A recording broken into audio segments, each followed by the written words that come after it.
So, how do you begin to believe something that you don't believe?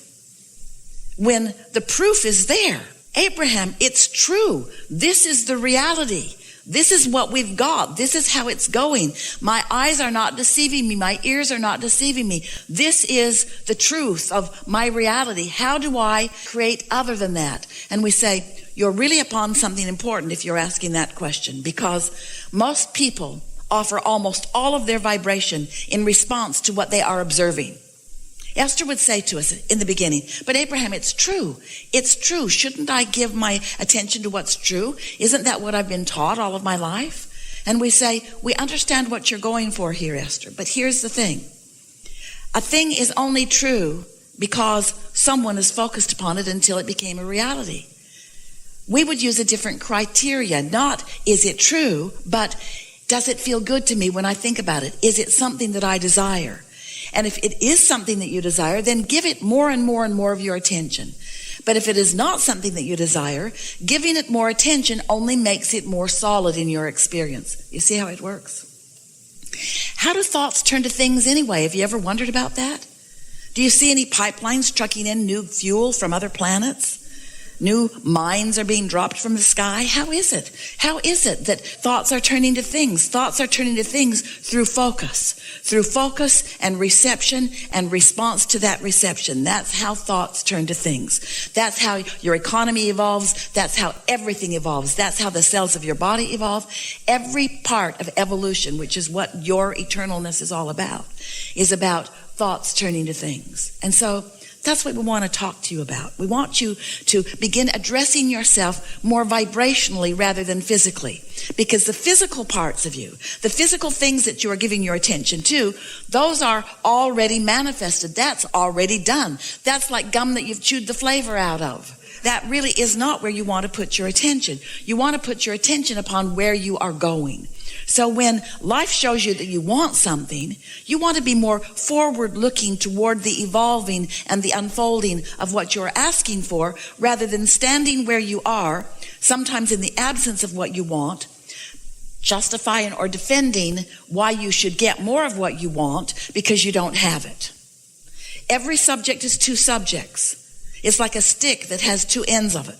And on one end is the absence of what you want, and on the other end is the presence of what you want. So the question that we're asking you is, when you ask for more money, where's your gut? Where's your emotion? Are you standing in a feeling of desperation? Are you standing in a feeling of disappointment? Or are you standing in an attitude of appreciation and anticipation? Where's your vibration relative to the things that you're asking for? Are you more of a vibrational match to what you want, or are you more of a vibrational match to its absence? Are you more of a vibrational match to the problem or the solution, to the question or the answer? Well, we can tell you the answer. You can tell by how things are unfolding. However it's turned out so far, that's what you're a vibrational match to. It's always that way. You can tell what you're offering vibrationally by what you're living, by what you're surrounded by. So, here's what we want you to hear that may be new for you. And it really is the answer to getting past beliefs that don't serve you. A belief is only a thought you continue to think. That's all. A belief is just a thought that you continue to think. Now, we want to help you let yourself off the hook a little bit. You continue to think those thoughts because law of attraction really helps you to continue to think those thoughts. You can't think far past the thoughts that you're already thinking. So there's no hope for you. We've enjoyed this interaction immensely. Good luck with all of that. Think of us, we're living happily ever after. But there is a way that you can not so much bridge your belief immediately. You might be able to bridge a belief if you could surround yourself with other people who believe in the advantage that you have not yet given to yourself. So you may be able to bridge your beliefs if you had someone around you who knows answers to what you're looking for, and you don't know the answer, but they do, and they talk to you every day, and you get to watch them in their life, and eventually you could come to believe, because they believe it and they're living it, you could change your beliefs a little bit. That's how most humans are bridging their beliefs, are changing their beliefs. But there's a much easier way. So we have some questions for you before we give you this important thing, the answer to all your hopes and dreams. Do you accept that you are more than this physical personality that you know as you? Yes. So if this inner being exists, and we promise you your inner being does exist, and since your inner being does exist and your inner being is standing in complete knowing of what you're asking for, in other words, knowing, seeing the vibrational version of it, and knowing that this vibrational version, just like a seed in the ground, can grow to the full manifestation that you're looking at. The seed to the abundance you're looking for, the seed to the physical wellness, the seed to the relationships that you want, the seeds to all things that you have been asking for. Since your inner being is there with those seeds, do you believe that your inner being is there with the beginning of what you're asking for? And do you understand that now you've got to do something about letting this vibrational version be realized by you? Your inner being doesn't have the right or the wherewithal to assert anything into your experience. You got to sync up with it. So you have to become a believer of the vibrational reality before the vibrational reality can come into your experience. We wrote a whole book about it, a couple of books about the vortex and about how everything you want is there. And so many of you followed us to a certain point, but it became annoying to you. All right, Abraham, I get it. Everything I want's in the vortex, and you want me over there at the doorway of my vortex so that I can get what's in there. But just tell me one thing, Abraham. How do I get the money out of the vortex and into the bank? Enough of this vibrational version already. I'm sort of sick of hearing about the vibrational version. I live in the real world. I want it to come out into the real world where it can be part of my manifestation. And we say, it is already a manifestation, but feel the difference between a manifestation. A manifestation is whatever you're living and feeling in any moment, and every moment is a manifestation. But feel the difference between manifestation and your realization of it. Esther's pen was in her purse. It was there. But her realization of it wasn't, so it might as well have not been there because she didn't have hold of it. You see what we're getting at?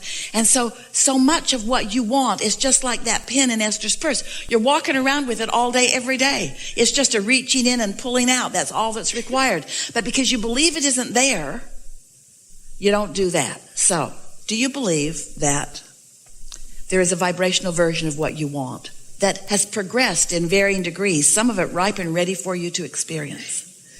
So if the answer to that is yes, then you really are ready for what we are encouraging in a very powerful way these days. You're ready to deliberately put yourself into the receiving mode where you can receive the impulses about it. And this is different than bridging beliefs, because bridging beliefs takes time. Bridging beliefs means you have to take hold of a belief that you've got that is in defiance of something that you want and make it no longer in defiance of something that you want. Have you ever talked to anyone? You believe one thing and they believe another thing, and you're talking to each other and you both wish to convince the other. And after an hour or 2 or 3 or 4 or 5 or 6 or 10 or 20 or years of interacting with them about that, they just stand strong in what they believe and you just stand strong in what you believe, and no headway is made in convincing the other. You know about that? You've got that exact thing going on inside of you where I want this, but you've got beliefs that keep your desires from being realized by you, and it's unnecessary. So what do you do about it? Do you want to argue with yourself for hours or weeks or months or years? Or would you like a suggestion for a much simpler route? Yes. We thought you'd say that. When you quiet your mind, you stop all thought. And when you stop all thought, all beliefs, ooh, you're really going to like this. So we're going to start in a different place because we really want you to hear this. Imagine a cork floating on the water. And let's just say that this up here on this surface is alignment with your source, pure positive energy. Now you can hold that cork under the water, and let's call that negative emotion. Let's call that beliefs that don't serve you. But when you let go of it, it's going to bob right back up there to the surface. So when you meditate and you quiet your mind, you bob back up to the surface. And when you bob back up to the surface. When your vibration rises because you're not holding it down with things that your inner being knows are not true. When hatred and fear are disengaged, and in their absence, you just move right back up into the natural love and pure positive energy that is you. That's what we call the receiving mode, which means now you are at the doorway of your vortex. Now, in that absence of contradictory beliefs, the beliefs of your inner being are dominant. In fact, they are only. When you meditate and quiet your mind and allow your vibration to rise, now you are only the frequency of your inner being. Now think about what we've been talking about already here today. So here's your inner being and this vibration, and here's you and this vibration, and everything you feel is about the mix of that. If you are in tune with your inner being, you feel wonderful. If you're not, you feel less wonderful to varying degrees, all the way over to awful. But when you meditate and quiet that part of your vibration, and your vibration rises, now you are at the doorway of your vortex. Now you are in the receiving mode. Now what your inner being knows about everything, and what your inner being knows mostly about is you, now it is your knowledge too. And so now ideas begin to flow to you through your path of least resistance. So when you are in meditation and a thought comes to you, that thought is a thought worth listening to, because it's not from this receptive mode of fear. It's from this receptive mode of knowing who you are, what you want, what's in your vortex, what's already been allowed by you to play out. Your inner being knows where you stand in relationship to everything you want, and knows your path of least resistance to guide you to it. Isn't that nice? So you're at the doorway of your vortex, and you might not be ready yet to translate into words like Esther is doing here, but you'll receive impulses, maybe an impulse to do something or an impulse to call someone. But then you're going to get back into your day. And as you get back into your day and you start observing what's going on in your day, you're probably going to reintroduce more resistance back into your experience. So the closer to meditation, the more likely you are to more clearly receive the answers that you've been listening for. The further into the day you get, the more you're going to start behaving like you usually do. But can you feel how, after a few days of this, or weeks of this, or even years of this, where you quiet your mind and tune to the frequency of who you are, that you could become more guided by that broader perspective? Esther's been asking herself a lot. Now, she's been receiving us since 1985. That's a long time.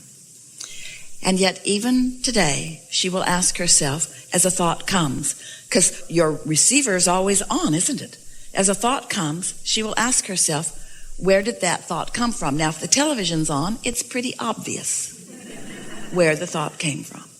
But when she's just taking her walk, or when she's in the shower, or when she's moving about in her day, and thoughts come as they do all day, she's been stopping and saying, where's that thought coming from? What receiving mode am I in? What train of thought led to that? Was I in the receiving mode of worrying about things, or was I in the receiving mode of appreciating things? And in time, you will come to realize that you have a very broad view helping you out. Some years ago, Jerry and Esther were in San Antonio. They live outside the city limits. And they'd gone into Bernie, the little town where they pick up their mail. And they couldn't get to the post office because there was a flood. The Cibolo Creek had overrun its banks, and the post office was flooded. They couldn't get in. And so they went home, and they immediately called their friends who live in San Antonio, which is downstream. And they own a ranch in San Antonio, 1,000 acres, and that Cibolo Creek runs right through their ranch. And Esther called and said, the Cibolo Creek is out of its banks up here. The post office is blocked off. We couldn't even get in. And it's headed your way. And so their friends were able to get the tractors out of the pastures and move the cattle and the horses out of the pasture. And as the creek made its way there in the next half hour or so, everything went well for them. And then Pat called and said, it sure is nice to have a friend upstream. It is our desire that you relax a little more and try to accept a little more